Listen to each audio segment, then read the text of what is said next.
कितनी मूर्ख है तू दुर्धरा। ऐसे नवविवाहित जोड़े के कक्ष में कौन जाता है? तो क्या हुआ कि चंद्र तेरा बचपन का मित्र है?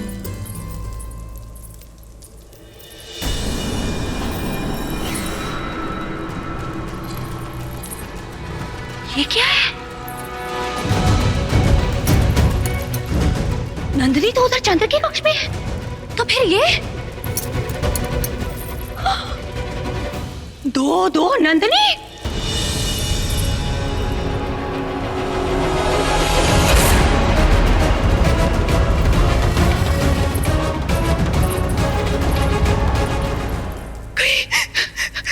कहीं उस रूपा का भूत तो नहीं जिसे चंद्र ने दीवार में चुनवा दिया था? जो लोग अपने मन में अधूरी इच्छाएं लेके बढ़ जाते हैं वो अपने आत्मा बन जाते हैं। समझ में नहीं आ रहा है कि मैं क्या करूं। उस रूपा ने मेरे चंद्र का नाम अपने हाथ पर लिख लिया और तो और उसने मुझे पायल पहनाने को कहा, जैसे कि मैं उसकी कोई दासी हूँ। मेरे ही चंद्र के साथ विवाह किया, उसी के साथ सुहाग रात मना रही है वो। मैं धीरे धीरे चंद्र से दूर होती चली जा रही हूँ। आप ही बताइए माँ, आप ही बताइए मैं क्या करूँ? सही वक्त का इंतजार करो। सही वक्त? माँ अब और नहीं रुक सकती, मैं पानी सर से ऊपर जा चुका है। तुम सही कह रही हो। रूपा ने अपनी सारी हदें पार कर ली, अब एक ही तरीका बचा है। कौन सा तरीका माँ? रूपा की मौत। क्या? पर ये कैसे हो सकता है?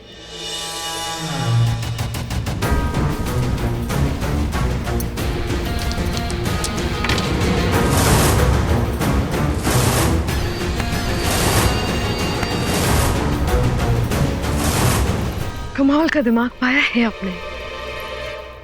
रूपा के साथ बहुत चिपक रहा है।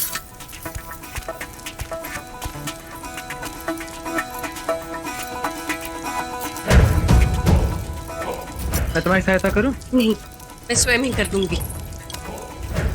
यदि स्वयं ही करना होता तब तक कर चुकी होती। चलो।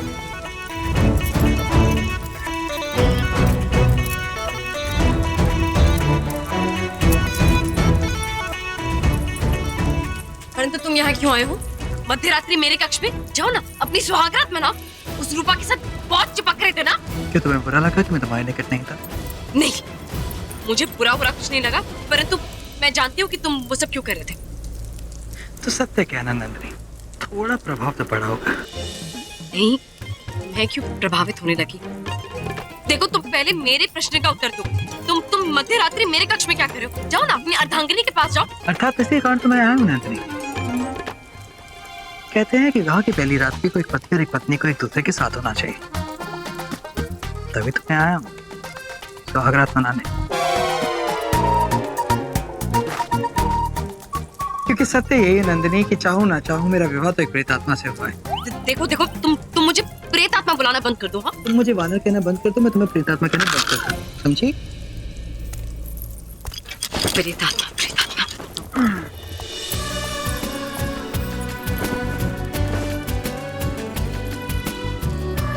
अब तुम ये क्या कर रहे हो? अरे अभी भी तो कहा कि आज हमारी सुहागरात है। देखो, ऐसा भी कहते हैं कि यदि सुहागरात के दिन पति पत्नी एक दूसरे के साथ ना हो, ये बहुत बड़ा अपशगुन होता है नंदिनी। तो तुम्हें कोई आपत्ति हो तो मैं चला जाता हूँ। नहीं, ठीक है, यहीं सो जाओ, परंतु अपनी ओर रहना।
दासी, प्रणाम मुख्य महारानी। दासी, पत्र शीघ्र ही गुरु आदि नारायण जी तक पहुंचा दिया जाए।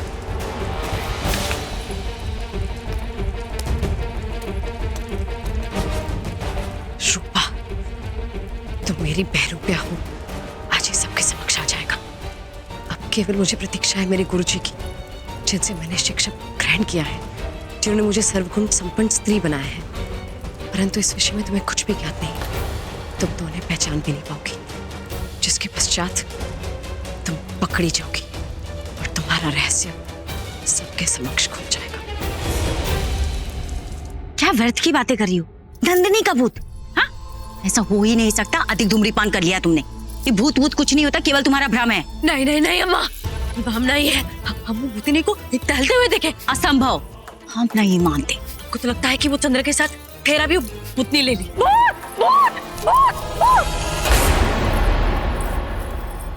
इस दुर्धरा को कैसे पता चला कि हम नंदिनी के भूत के विषय में बात कर रहे हैं? भूत है माँ, ये सत्य कह रही है। किसने देखा? किसने देखा रूपा के भूत को? आपको देखा? मैंने स्वयं कल रात को रूपा के भूत को देखा है। अवश्य ये रूपा का भूत मुझसे प्रतिशोध लेने आया है। नंदिनी, मैं तो तुम्हें भी कहूंगी कि तुम सावधान रहना, कहीं ऐसा ना हो कि वो तुम्हारे पीछे पड़ जाए। बूम फट बो बूम, प्रेत आत्मा हो जा गुम। हम बट बो बूम, प्रेत आत्मा हो जा गुम। देख लिया अम्मा, हमारा वहम नहीं था, वो भूतनी आ गई। माँ, नंदिनी का भूत, ये कैसे संभव है? प्रणाम महाराज, आचार्य आदि नारायण जी आए हैं।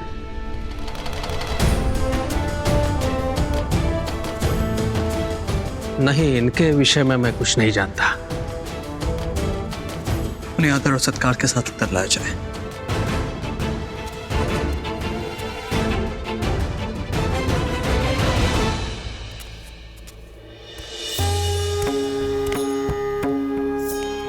भगत नरेश, चंद्रगुप्त मौर्य को हमारा प्रणाम।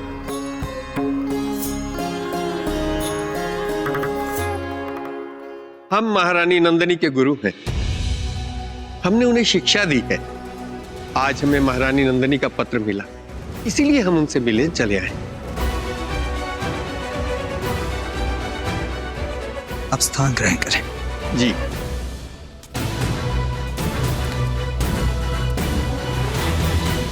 समझ नहीं आ रहा है कि कौन है ये। नंदिनी ने ये निर्णय मुझे सूचित किए बिना कैसे ले लिया? वो रूपा का सत्य सबके सामने उजागर करना चाहती है, किंतु इन सब के मध्य उसी का सत्य सबके सामने आ गया तो हमें नंद कैसे मिलेगा? आचार्य की पुत्री को वापस लाने की सारी योजना व्यर्थ हो जाएगी। यदि उसके पिता का सत्य इस प्रकार उसके सामने आया तो विध्वंस के सिवा कुछ नहीं हाथ लगेगा। अब करूं तो क्या करूं मैं? महाराज, कोई समस्या? जी नहीं। दासी, मुख्य महारानी को सभा में प्रस्तुत होने का आदेश दिया जाए। हम आपके पूरे परिवार को आशीर्वाद देना चाहते हैं। क्या आप उन्हें उपस्थित होने के लिए कहेंगे? जी अवश्य। दासी, अब तो मैं यहां से जाकर रूपा को सतर्क भी नहीं कर सकता, अन्यथा उसे मुझ पर संदेह हो जाएगा। ये तुमने क्या किया चंद्र? रूपा यहाँ आएगी तो क्या होगा, जानते हो ना तुम? जानता हूं आचार्य, किंतु मुझे नंदिनी की योजना का ज्ञात नहीं था और न ही मेरे पास कोई मार्ग था। आचार्य, हम ना ही रूपा को सतर्क कर सकते हैं और ना ही रोक सकते हैं।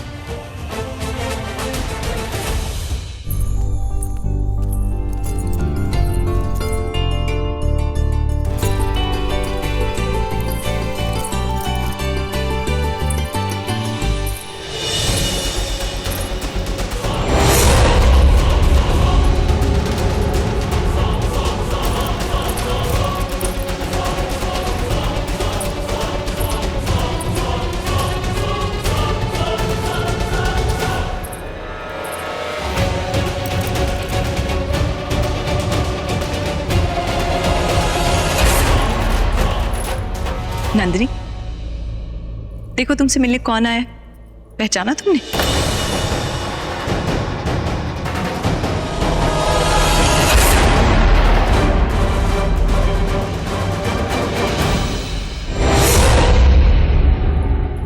रूपा, अब समझ आ जाएगा सबको।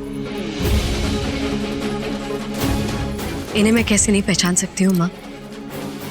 इन्होंने ही तो मेरे बालपन में एक नई दिशा दिखाई थी मुझे। आज मैं जो कुछ भी हूँ इन्हीं के कारण तो हूँ। मेरे गुरुजी आदि नारायण जी।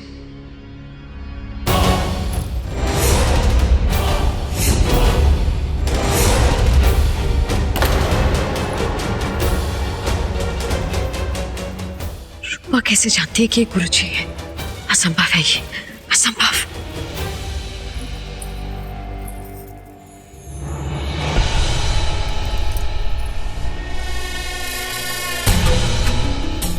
ईश्वर ने मेरी सुन ली जो आप यहाँ चले आए गुरुजी। मैं कब से आपसे मिलना चाहती थी। अब मैं मन भर के आपकी सेवा कर सकती हूँ। जानते हो चंद्र, आज मैं जो कुछ भी हूँ अपने गुरुजी के कारण हूँ। बालपन से मुझे गुरुजी ने ही सब कुछ सिखाया है। रूपा को तो ये सब नहीं पता हो सकता है। कहीं ये नंदिनी तो नहीं? गुरुजी, मेरे परिवार के सभी सदस्यों को आप अपना आशीष प्रदान करें।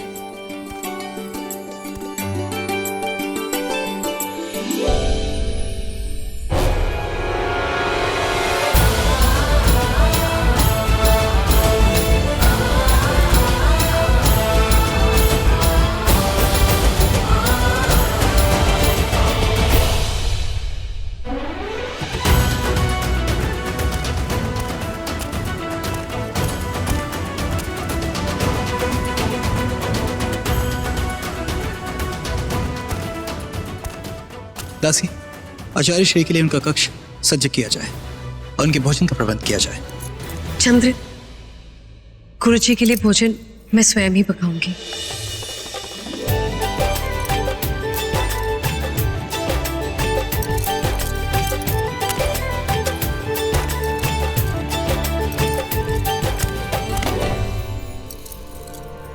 अच्छा हुआ कि रूपा का सत्य किसी के सामने नहीं आया, और न ही ये बात कि वो नंदिनी की बहन है।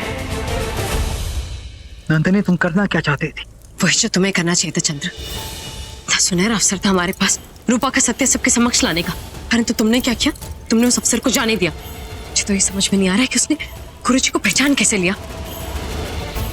कदाचित महल में कोई ऐसा है जो उसकी सहायता कर रहा है, परंतु तुम भी तो अपनी ओर से एक कदम बढ़ा सकते थे ना, और सबके समक्ष उसे कुछ उच्चार करने के लिए या कुछ पढ़ने के लिए कह सकते थे। वो नहीं कर पाती और उसका सत्य सबके समक्ष आ जाता। किंतु मैं स्वयं ऐसा नहीं चाहता था नंदिनी। नहीं करना चाहता था?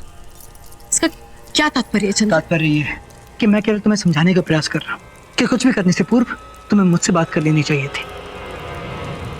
ठीक है, परंतु मुझे ये समझ में नहीं आ रहा है कि गुरुजी के विषय में रूपा को किसने बताया। यदि आज सही समय पर हमने तुम्हें गुरुजी और नंदिनी का सत्य नहीं बताया होता तो तुम्हारा पकड़ा जाना तय था। कहाँ जा रही हो? आचार्य आदि नारायण जी मगध पधारे हैं, तो इसीलिए महाराज ने सभी को दरबार में प्रस्तुत होने का आदेश दिया है। ठीक है, तुम जाओ, हम आते हैं। आचार्य आदि नारायण जी को भी अचानक महल में।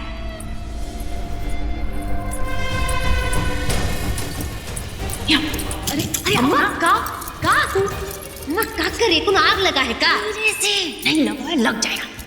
हमारी बात ध्यान से सुनो। महल में आचार्य आदि नारायण जी पधारे। ये वही गुरुजी हैं जिन्होंने बचपन में नंदिनी को शिक्षा दी थी। जब तुम उनसे मिलोगे तो उनका अभिनंदन चरण स्पर्श करके करना। और एक बात स्मरण है, नंदिनी का प्रिय विषय अर्थशास्त्र था, ध्यान रखना। अर्थशास्त्र?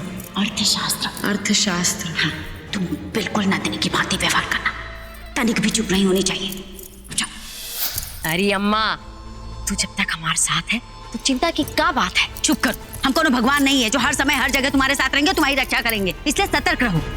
ये अम्मा, तू बेकार में चिंता कर रही है। अब तो केवल देखती जा रूपा क्या कमाल करती है।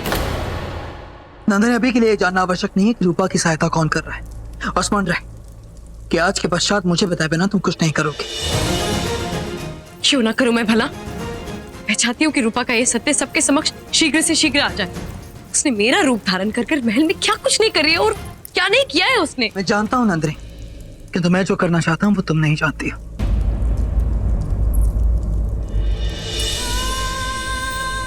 मैं नहीं जानती? ऐसी कौन सी बात है चंद्र जो तुमने मुझसे छिपाई रखी है? बताओ मुझे चंद्र, मैं जानना चाहती हूँ ऐसी कौन सी बातें जो जो तुमने मुझे नहीं बताई। बताओ मुझे। अभी मैं तुम्हें नहीं बता सकता। अभी के लिए मैं केवल तुमसे विनती करना चाहूंगा कि मुझे केवल थोड़ा सा समय दे दो। उसके पश्चात सत्य जो है मैं स्वयं तुम्हारे समक्ष लाऊंगा। परंतु तुम मुझे बताने क्यों नहीं चाहते चंद्र? क्या तुम्हें मुझ पर विश्वास नहीं? बात ये नहीं है नंदिनी कि मुझे तुम पर विश्वास है या नहीं, और जो सत्य है वो ना केवल मैं तुम्हें बताऊंगा, अभी तो दिखाऊंगा भी। तो मुझे बस थोड़ा सा समय दे दो। अब मैं तुमसे पूछना चाहूंगा कि क्या तुम्हें मुझ पर विश्वास है या नहीं?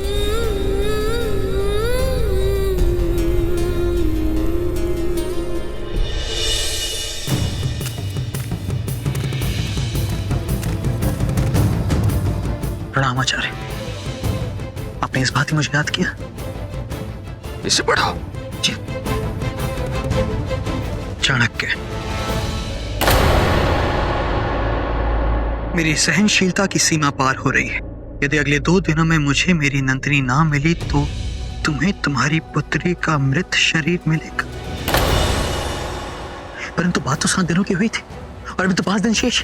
वो नंद है चंद्र, किसी समझौते में विश्वास नहीं रखता, और उसने पत्र लिखा है तो यह स्पष्ट है कि मेरी पुत्री अब बस 2 दिनों की अतिथि है संसार में। आचार्य, आप धैर्य रखें। मैं वचन देता हूं आपको कि मैं आपकी पुत्री को कुछ नहीं होने दूंगा। और अच्छा हुआ ये पत्र हमें मिल गया, तो आज रात्रि को ही हम रूपा को नंदिनी बनाकर नंद के पास ले जाएंगे ताकि हम आपकी पुत्री को मुक्त करा सकें। और उसके बाद या तो रूपा नंद को मार देगी या नंद रूपा को मार देगा। और अवसर अच्छा है हमारे पास ताकि हम नंदिनी को उसके पिता की वास्तविकता दिखा सकें। आचार्य, हम एक तीर से 2 शिकार करेंगे। आज हम रूपा और नंद दोनों को मार देंगे।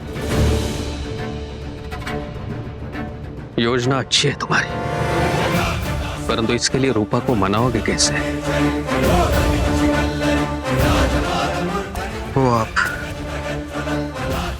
मुझ पर छोड़ दीजिए आचार्य।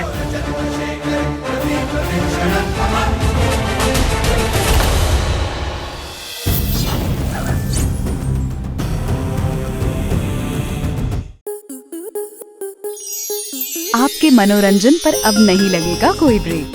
स्टार प्लस के बेहतरीन शोज देखने के लिए लाइक, शेयर और सब्सक्राइब करें स्टार प्लस यूट्यूब पेज को।